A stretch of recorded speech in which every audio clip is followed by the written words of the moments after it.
बच्चे बहुत चंचल होते हैं। हम अनजाने में कभी स्टेयर्स का दरवाज़ा खुला रह गया, कभी कुछ दवाइयाँ पड़ी रह गई, कभी गर्म पानी पड़ा रह गया, कभी इलेक्ट्रिक पॉइंट्स एक्सपोज रह गए, और बच्चा चलते चलते या उसके आसपास जाने पे उसको जब छू लेता है तो एक भारी हादसा हो जाता है। Accidents, electric accidents due to fire, accident due to falls, accidents due to over and injections of medicines, and accidents due to many toys which are not age appropriate.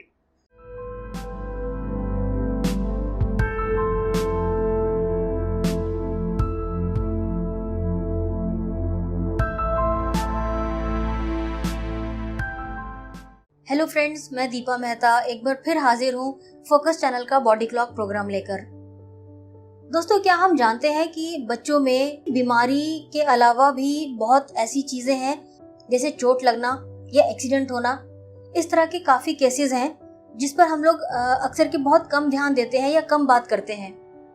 इन्हीं सब बातों के ऊपर आज हमें डॉक्टर साहब बताएंगे कि किस तरीके की ऐसी प्रॉब्लम्स भी हैं जो बीमारी के अलावा भी बच्चों के लिए बहुत रिस्क फैक्टर्स हैं। डॉक्टर नारंग आज हमारे साथ जुड़ रहे हैं इसी टॉपिक पर बात करने के लिए। नमस्कार, मैं doctor Parvinder Singh Narang, director paediatrics Max Super Speciality Hospital Shalimar Bagh. एक प्रॉब्लम जो हम होने के बाद सोचते हैं कि अगर मैंने ध्यान दिया होता तो आज मेरे बच्चे पे ये दुख ना आया होता, और वो है एक्सीडेंट्स। बच्चे बहुत चंचल होते हैं। हम अनजाने में कभी स्टेयर्स का दरवाज़ा खुला रह गया, कभी कुछ दवाइयाँ पड़ी रह गई, कभी गर्म पानी पड़ा रह गया, कभी इलेक्ट्रिक पॉइंट्स एक्सपोज रह गए, और बच्चा चलते चलते या उसके आसपास जाने पे उसको जब छू लेता है तो एक भारी हादसा हो जाता है।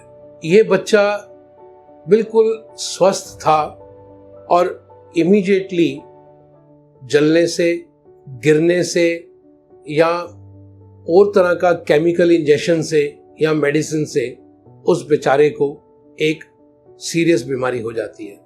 वर्ल्ड ओवर जहाँ पर हमने इन्फेक्शंस पे काबू पा लिया है, जहाँ हमने वैक्सीनेशन से बहुत सारी बीमारियां जैसे पोलियो, मीजल्स, स्मॉल पॉक्स खत्म कर दिया है, वहाँ पर देखा गया है कि जब हमने इन्फेक्शन और वैक्सीनेशन से बहुत सारी चीज़ों में तरक्की कर ली है, वहाँ पर एक्सीडेंट्स जो हैं एक इम्पॉर्टेंट कारण है जो अभी भी कुछ बच्चों में और कुछ एडल्ट्स में प्रॉब्लम्स करता है।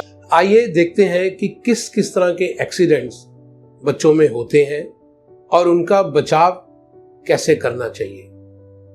इलेक्ट्रिकल एक्सीडेंट्स, अगर कोई तार एक्सपोज रह गई, कोई स्विच जिनमें आपने प्रोटेक्टर नहीं लगाया हुआ, तो बच्चा उसके छेद में उंगली डाल के अगर स्विच को ऑन कर देता है तो उससे उसको करंट पड़ सकता है। तो सबसे ज़रूरी है, जब बच्चा आपका 6-8 महीने के बाद क्रॉल करना शुरू कर देता है, साल के बाद चलना शुरू कर देता है, तो आपको अपने विसिनिटी में इन सब चीज़ों का ख्याल करना है। तो बिजली के सर्किट से होने वाले एक्सीडेंट्स का बचाव यही है कि आप इन पॉइंट्स को बच्चों की रीच से दूर रखें, और इनमें एक सर्किट होता है जिसको लाइन ब्रेकिंग कहता है। ये सर्किट बहुत इजीली लग जाता है कि जैसे ही कोई ह्यूमन बीइंग अगर लाइफ सर्किट को टच करेगा तो ऑटोमेटिक कट ऑफ हो जाता है, और ये एक बहुत सिंपल सर्किट ब्रेकर होता है जो आपके मेन सर्किट पे लग सकता है। तो इमीडिएटली ऐसी चीज़ों का इस्तेमाल करना चाहिए। अब देखते हैं किचन में होने वाले एक्सीडेंट्स। किचन में होने वाले एक्सीडेंट हमेशा ज़्यादातर चूल्हे में आग रह गई या गर्म पानी या कैटल, या बच्चे ने किसी चीज का हैंडल खींच लिया और वो सारा उस पर गिर गया और उससे उसको बर्न्स होते हैं। तो अगेन बच्चों को कभी भी अकेला ना छोड़ें, और खासकर किचन में जहाँ पर ये चीज़ें कई बार उसकी रीच में आ जाती हैं, तो वहाँ तो बिल्कुल भी इसकी रीच से दूर रखें। अब अगर बच्चे पे कोई गर्म चीज पड़ जाती है तो सबसे पहले इमीडिएटली उसको ठंडे पानी से, उसको टैप वाटर में या उसको सिंक पे पूरा पानी से भिगो दो। अगर हम इमीडिएटली गर्म पानी या गर्म दूध पड़ने पे इमीडिएटली पानी डाल देंगे तो हम उस पे स्किन पे होने वाली डैमेज को काफ़ी हद तक कम कर सकते हैं। और पानी इतनी देर तक डालो ताकि उसका जो बॉडी पे जो भी चीज़ लगी रह गई है वो पूरी तरह से हट जाए। तो गर्म चीज़ों से दूर रखो, फायर से दूर रखो, और ऐसा होने पे इमीडिएटली उसको पकड़ लो। तीसरे एक्सीडेंट्स होते हैं वॉशरूम्स में, बाथरूम्स में। आप बच्चे को नहलाने जाते हो, बाल्टी में थोड़ा पानी है और आपको याद आया कि आप टॉवल नहीं लेके आए, तो आप बच्चे को कभी भी वॉशरूम में, बाथरूम में अकेला मत छोड़ो। कुछ इंच पानी भी बच्चा उसमें गिर के उसका सांस रुक सकता है और वो कुछ सेकंड्स में भी बच्चे को काफी डैमेज कर सकता है। तो ऐसा एरिया जहां पर पानी इकट्ठा है वहां पर कभी भी बच्चे को अकेला मत छोड़ो। चौथे एक्सीडेंट्स होते हैं गिरने से। दरवाजा खुला रह गया, बच्चा चलता हुआ दरवाजे तक गया और जीने में जाके गिर गया। तो जहां पर छोटे बच्चे हैं वहां पर आपको स्पेशल डोर स्टॉपर इस्तेमाल करें ताकि बच्चा उसको खोल ना पाए। और स्टेयर्स में भी आप स्टेयर गार्ड लगा सकते हैं जिससे बच्चा स्टेयर्स में गिर ना पाए। तो ये जरूरी है। उसके बाद बच्चा गिरता है खिड़की से और ग्रिल से। तो इन खिड़की और ग्रिल्स पे भी आपको हमेशा इनको बंद रखना है। और खिड़की और ग्रिल, अगर बच्चा बेड पे चढ़ के या स्टूल पे खड़ा होकर अगर खिड़की तक पहुंच सकता है तो वो खिड़की सेफ नहीं है। तो आपको इन चीज़ों पे भी ध्यान देना है। बहुत सारे टॉयज होते हैं जिनमें छोटे छोटे बीड्स होते हैं, छोटे छोटे टुकड़े होते हैं। उन टॉयज में भी एक बहुत बड़ा डेंजर है क्योंकि बच्चा उन टुकड़ों को तोड़ता है, अपने मुंह में लेता है और उससे उसको चोकिंग हो सकती है। तो जो टॉयज हैं, मोस्टली टॉयज अगर आप एज अप्रोप्रिएट लोगे तो आपको ऐसी दिक्कत नहीं आएगी। हर टॉयज पर एक सेफ्टी नॉर्म्स होती हैं और 2 साल से छोटे बच्चों को टॉयज नहीं देने चाहिए जिनमें छोटे छोटे बीड्स या टुकड़े हो, क्योंकि वो मुंह में डाल के उनको स्वॉलो कर लेगा या उनसे चोक हो जाएगा। उसके बाद आता है बहुत सारी मेडिसिन हैं। हम मेडिसिन की रीच को ऐसे रखें कि बच्चा दवाई वाली अलमारी तक ना पहुंच पाए। और उन मेडिसिन में स्पेशली जो मेडिसिन होती हैं जो हाइपरटेंशन की, हार्ट की, डायबिटीज़ की, डिप्रेशन की और मेंटल एंजाइटी की, ये मेडिसिन की एक गोली भी छोटे बच्चे के लिए काफ़ी खतरनाक सिद्ध हो सकती है।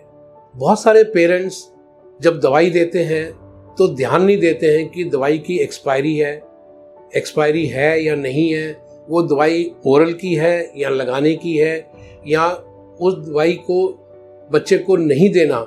तो 5 चीज़ें आपको चेक करनी है। दवाई सही है, कितनी मात्रा में देनी है, क्या वो दवाई लगाने की है कि खाने की है, क्या वो दवाई बच्चे के लिए है या नहीं है, और वो डॉक्टर से सलाह से ही देनी है। अगर हम इन सब चीज़ों का ध्यान देंगे तो हम बहुत सारे एक्सीडेंट्स को बचा सकते हैं। तो एक बारी मैं फिर दोबारा से बोलूँगा, accidents, electric accidents due to fire, accident due to falls, accidents due to over and injections of medicines, and accidents due to many toys which are not age appropriate. अगर हम इन सब चीज़ों का ध्यान दें तो हम एक्सीडेंट्स को रोक सकते हैं। एक और चीज़ मैं यहाँ बताना चाहूँगा, अगर सपोज ऐसा कोई एक्सीडेंट हो जाता है, जैसे मैंने बोला बर्न्स में आप इमीडिएटली उसको पानी से बहुत अच्छे से वॉश कर दें।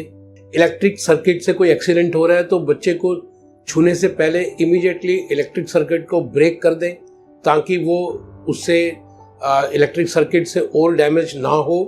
और सिमिलरली केमिकल्स से भी आप इमीडिएटली वॉश करके केमिकल्स को कर सकते हैं। पर इन सब में डॉक्टर की सलाह जरूर लें, क्योंकि कुछ केमिकल्स ऐसे होते हैं जो आपकी फूड पाइप पे परमानेंट डैमेज कर सकते हैं, तो उन केमिकल्स का इलाज एप्रोप्रिएटली करना चाहिए। तो अगर हम अपनी इन चीज़ों का ख्याल रखेंगे तो एक्सीडेंट जो हमेशा एक हेल्दी बच्चे को पकड़ता है, तो हम इन चीज़ों से उन बच्चों को स्वस्थ रख पाएंगे और ऐसे हादसे होने से हम बच पाएंगे। एक स्पेशल वार्निंग मैं अपने सभी पेरेंट्स को एक्सीडेंट प्रिवेंशन में देना चाहता हूँ कि वॉकर्स का प्रयोग बहुत सालों से हो रहा है, पर मैं आपको बताना चाहता हूँ कि वॉकर टॉय सेफ्टी एक्ट में नहीं आता और करीब करीब पिछले 25 साल से वेस्टर्न कंट्रीज़ में वॉकर का मैन्युफैक्चरिंग और वॉकर की सेल टोटली बैन है। वॉकर सेफ्टी एक्ट में क्यों नहीं आता? बिकॉज वॉकर से बच्चा जब वॉकर को चलाता है तो कई बार उसमें इतना मोमेंटम आ जाता है कि वो उसको रोक नहीं पाता और वो स्टेयर से या हाइट से गिर जाता है या उलट जाता है। तो walker are not at all to be given to children, and walker से कोई बच्चा जल्दी नहीं चलता। अगर बच्चा जल्दी चलता है तो वो आपके अच्छे पौष्टिक आहार से, न्यूट्रिशन से और डेवलपमेंट से। एक चीज़ आप बच्चों को दे सकते हो जो चलने में मदद करेगी, वो होता है हमारा पुराना और बहुत पुराना रेड़ा, जिसको कि बच्चा उस पर 2 व्हील्स लगे होते हैं पीछे और एक आगे लगा होता है और बच्चा उसको स्टैंड पे पकड़ के चलाता है। इससे बच्चा पुल टू स्टैंड भी करता है और फिर उसको साथ में बैलेंस भी करता है और चलाता है। और इसमें भी आप जब ये देते हैं तो आप अपनी निगरानी में देंगे, क्योंकि आप दे के छोड़ेंगे नहीं, क्योंकि छोड़ेंगे तो वो फिर से उसको आगे खींच के ले जा सकता है। हाँ, इसमें उतना गिरने का डर नहीं है बिकॉज इसका मोमेंटम उतना नहीं होता। तो हर टॉय पे जो आप बच्चे को दो उसकी टॉय सेफ्टी रेगुलेशन देखो, उसका एज एप्रोप्रिएट देखो और ऐसे टॉयज जैसे वॉकर बिल्कुल भी ना इस्तेमाल करो। धन्यवाद। आज हमें डॉक्टर PS नारंग ने बहुत सारी अहम जानकारी दी, जिसके चलते हम अपने बच्चों की केयर कर सकते हैं। Thank you doctor.